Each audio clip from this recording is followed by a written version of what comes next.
நான் மூக்கிட்டேனா என்ன பேப்பர் பச்சு உட்காந்துக்கிறான். மீனெல்லாம் வெள்ளத்துல அடிச்சு போச்சுடா. மீன்லாம் வெள்ளத்துல அடிச்சு முடிச்சா என்ன மீனா என்னதான் சொல்றேன் புரிய மாட்டேன் மூக்கிட்டேனா. சரி சாப்பிட்டியா? பிரியாணி சாப்பிட்டேன்டா. பிரியாணியா பரவாயில்லையா? என்ன கால் மேல கால் போட்டு உட்காந்துக்கிறான். என் வீடு கால் போட்டு உட்கார போடா. ஏன் தெராட்டில பத்தி அதுக்கா நானே சிங்கப்பூருக்கு போறேனா.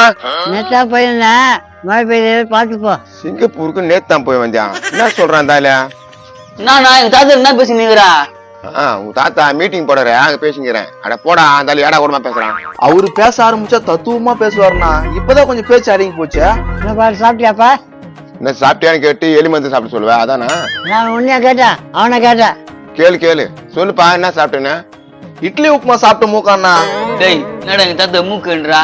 டேய் நான் உன தப்பா சொல்லியா, நீ கம்முன்னு கடா. அப்பா நல்லா இருக்கிறா? அது ஏதோ இருக்குது. நீ சாப்பிட்டியானா? ஒரு 100 ரூபாய் கொடுங்க செலவுக்கு இல்ல. நோ எங்களை போய் கேக்குறியாண்ணா? ஊர்ல இருந்து இவர் தான் வந்துக்கிறாரு. இவர்கிட்ட கேட்டாலும் நல்லா இருக்கும். நான் கேட்டேன்பா 100 ரூபாய். நீ 200 ரூபாய் கொடுத்தா 100 ரூபாய் தரேன்றாரு. அப்ப 500 ரூபாய் கேள ஆளு நீ 200 ரூபாய் தரலாம்ல. அதையும் கேட்டேன். நீ 1000 ரூபாய் கொடு நான் 500 ரூபாய் தரேன்றாரு. ஆக மொத்தத்துல 10 பிசை ஈன மாட்டாரு அப்படிதானே? அதே தான். நீங்க எதனா கேட்டு உசார் பண்ண முடியுதா பாருங்களேன்.